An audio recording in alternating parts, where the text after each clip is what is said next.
Hello friends, स्वागत है मेरे इस नए यूट्यूब चैनल पर। तो आज हम देखेंगे ग्रुप डी आरआरबी का, जो कि साइंस का सेल चैप्टर से यह टॉपिक है। ठीक, सेल साइकिल नाम टॉपिक का, ये कि ये बहुत ही ज़्यादा इम्पोर्टेंट है और ये हर बार आता है। इस टॉपिक से एक क्वेश्चन या दो क्वेश्चन हर साल आता ही है। ये इतना ज़्यादा इम्पोर्टेंट है। तो आइए हम इसे अच्छे से फिगर के ज़रिए हम समझते हैं। तो स्टार्ट करते हैं। पहले जानिए सेल साइकिल कितने फेज़ होते हैं। सेल साइकिल के 4 फेज़ होते हैं।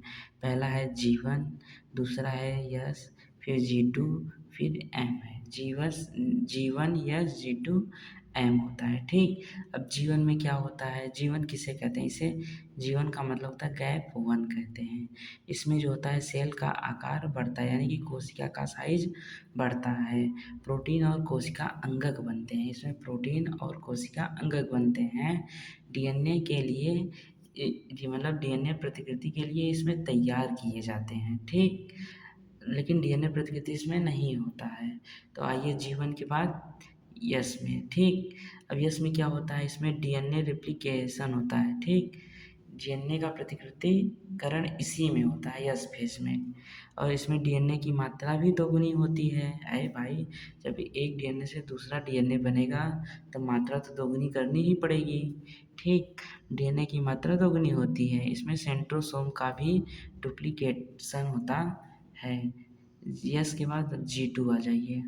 ठीक, अब G2 में क्या होता है, इसमें डीएनए की जांच होती है। पहली बात, इसमें जो डीएनए यहाँ पे बना होता है उसमें इसकी जांच होती है, या ख़राब है या सही है। अगर ख़राब है तो यह एम फेज में नहीं पहुँचाएगा, अगर सही है तब यह एम फेज में जाने देगा। ठीक, और दूसरा है इसमें विभाजन यानी माइटोसिस के लिए आवश्यक प्रोटीन और सूक्ष्म नलिकाएँ भी बनती हैं, क्योंकि जब सेल विभाजन होगा तो उसमें आवश्यक प्रोटीन भी तो लगेगा, तो यह G2 अवस्था में बनती है। ठीक, और इसमें केवल प्रोटीन और कोशिका अंगक बनते हैं जीवन फेज में, और G2 में आवश्यक प्रोटीन बनती है। ठीक, इतना समझिएगा डिफरेंस। अब G2 के बाद M अवस्था है। M फेज क्या है, इसमें अनुवांशिक सामग्री का विभाजन होता है। ठीक, इसमें सॉरी यहाँ पे अनुवांशिक नहीं, इसमें नाभिक होगा। ठीक, नाभिक बोल दे रहे हैं, आप लोग करेक्ट कर लीजिएगा।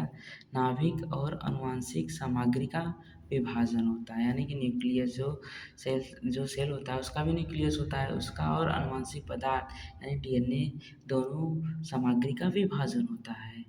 कोशिका दो समान सतही कोशिकाओं में विभाजित हो जाती है, और फिर उसके बाद जो कोशिका होती है वह दो कोशिकाओं में विभाजित हो जाती है।